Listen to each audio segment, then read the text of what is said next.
ど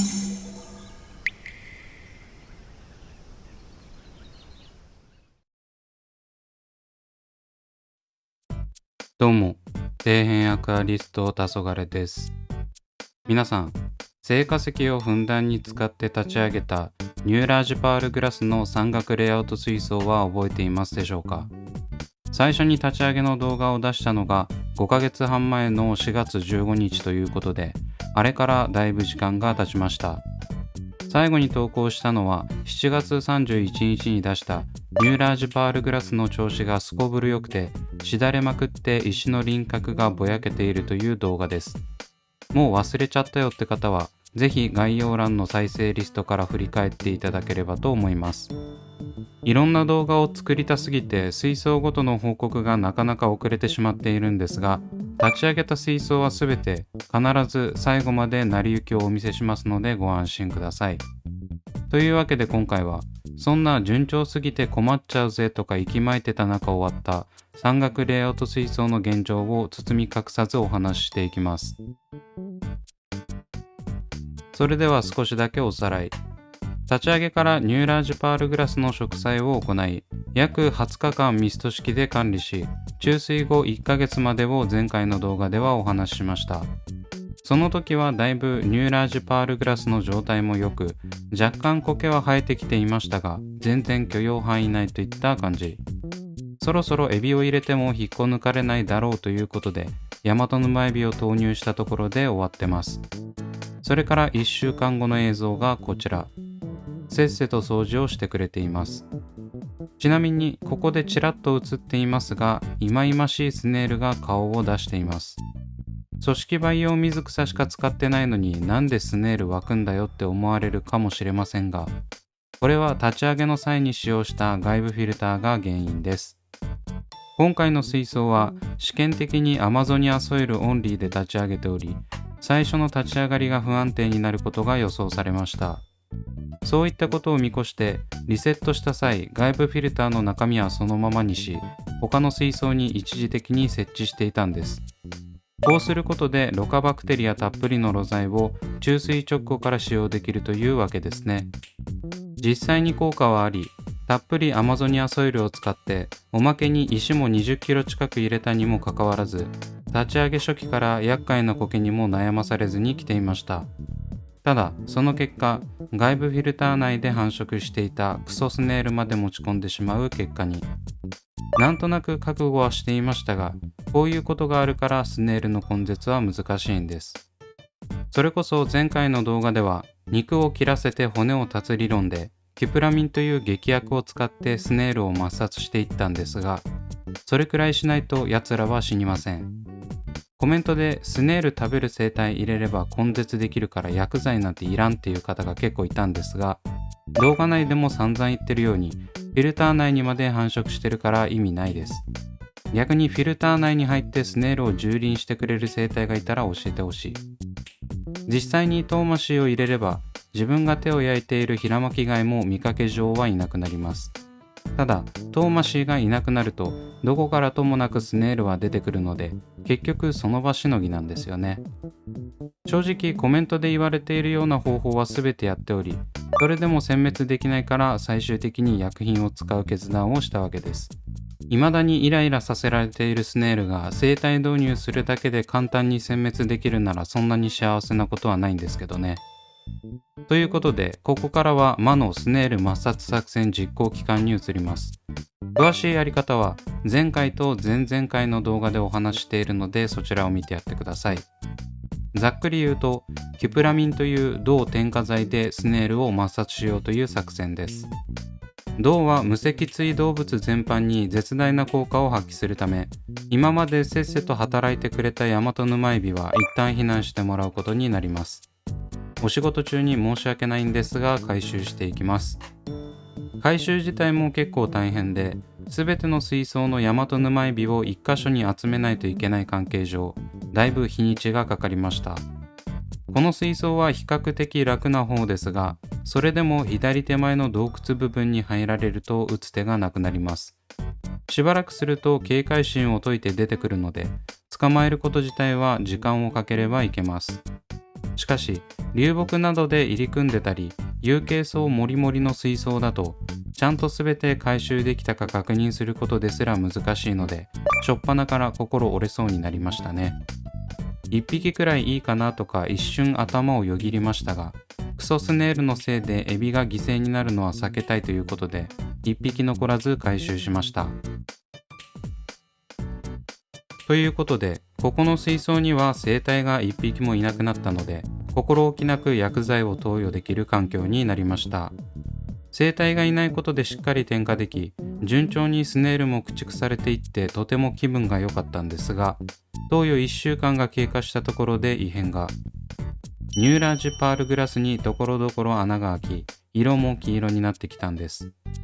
実は以前の動画でもお話ししたんですが、このキュプラミンという薬剤はパールグラス系の水草に絶大な悪影響を及ぼします。特にパールグラスは葉が完全に溶けるレベルでダメージがあるので、同じ系統のニューラージパールグラスも被害があったわけですね。パールグラスに比べたらそこまで絶望的なダメージではありませんが、明らかに絶好調な時と違います。それこそ半年以上経過すれば肥料切れなどで調子が悪くなることもあるでしょうが、この映像、先ほどお見せした青々としたニューラージュパールグラスの1週間後の姿ですからね。薬剤が影響していることは言うまでもありません。そこからはひどく、順調にいっていたこの水槽にも青み泥が発生し、見るも無残な光景になってしまいました。添加が終了する2週間後には完全に勢力が逆転してしまいましたね。ということで、注水から2ヶ月でこんなにも立派な腐海が誕生しました。しだれまくって大変なんですって言い切ってた1個前の動画とは真逆の悲惨な光景です。見た目は最悪レベルで悲惨な状態ではありますが、青み泥なんて所詮苔の中でも雑魚中の雑魚なんで大したことはないです。大和沼エビを入れれば瞬く間にきれいにしてくれることでしょう。ただ、さすがに銅を添加して日が浅い状態でエビを入れるのはちょっと心配です。コメントにもあったようにソイルが銅を吸着している可能性もあるので、極力エビを使わずに何とかしたいです。いや、それにしてもひどいですね。これがネイチャーアクアリウムですよとか言ったらぶん殴られそうなくらいにはひどいです。初心者が見たらアクア自体やめたくなるレベル。苔の繁殖に関してはプロフェッショナルなので、これくらいでは全然驚きもしません。ということで、早速対処していきます。まずは手始めに、がっつり水替え&物理的除去を行っていきます。基本的に苔は水槽内の水の栄養を吸収してどんどん成長していくので、水替えをいっぱいすれば大抵はなんとかなります。なんとかならない場合は、お家の水道水の高度が高すぎるか、水替えではどうにもならない厄介な苔かのどちらかだと思います。自分は軟水化機能付きの浄水器を使っているので、変えれば変えるほど効果があるはずです。その水替えの際にプロホースで直接青み泥を吸ってやろうという魂胆でした。やり方としては納豆を食べるときと同じ要領ですね。それにしてもニューラージュパールグラスの色が悪すぎです。映像を見返してこんなにひどかったんだと再確認しました。どこもかしこも青み泥だらけなので、おのずと水替えの量も多くなります。この時はほぼほぼ水槽の水が全部入れ替わるくらいには水替えしたと思います。ただ、見てもらったらわかるように、青み泥はそこまで水草にも活着していないので、ちょっとプロホースで吸い取れば簡単に取れます。割とこういう物理攻撃は効くのでおすすめです。低床に近いところをガンガン吸うので水が濁るんですが、生態もいないので気にせず吸い続けました。ということで、プロホースであらかた除去できたため、水を抜きつつ注水するといういつもの方法で水を溜めてその日は終了。それから4日後の映像がこちら。見事に青み泥が復活しました。当たり前っちゃ当たり前ですね。やはりいくら数を減らしたところで根本的な解決にはなりません。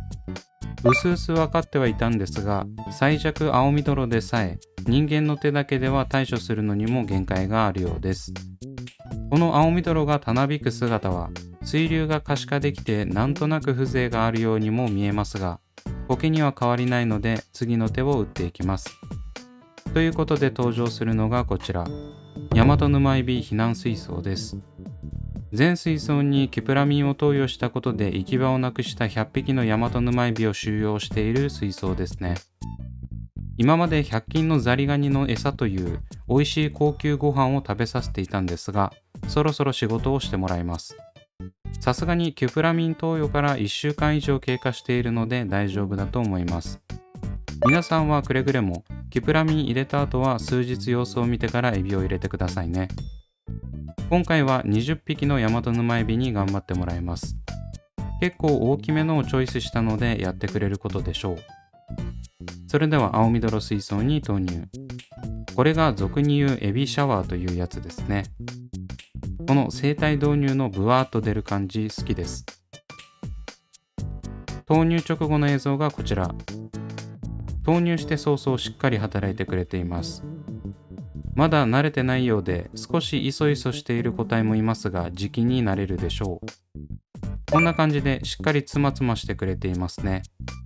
キプラミンの土壌汚染的なことも心配しましたが、結果その心配はありませんでした。ということで、大和沼エビを投入して3日、生まれ変わった水槽の映像がこちら。なんかちょっと綺麗になった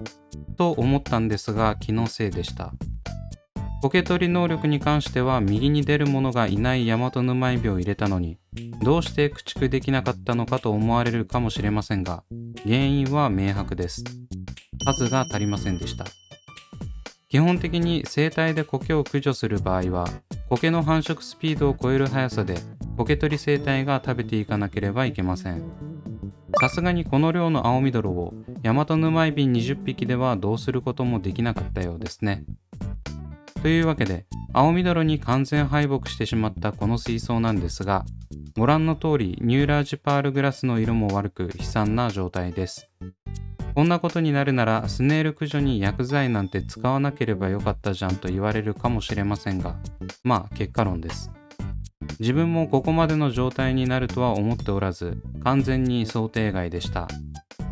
ただ、だからといって全く諦めてはおらず、次の一手を繰り出すべくこの段階で考えを巡らせていました。今お見せしているのは悪あがきの歯ブラシ掃除ですが、次回の動画ではこの青みどろに対して引導を渡せるよう新しい対策を行っていきますので乞うご期待。この水槽の今後が気になる方はぜひチャンネル登録してお待ちください。というわけで今回はここまで。Twitter と Instagram もやっておりますので、そちらも見ていただけると嬉しいです。それではご視聴ありがとうございました。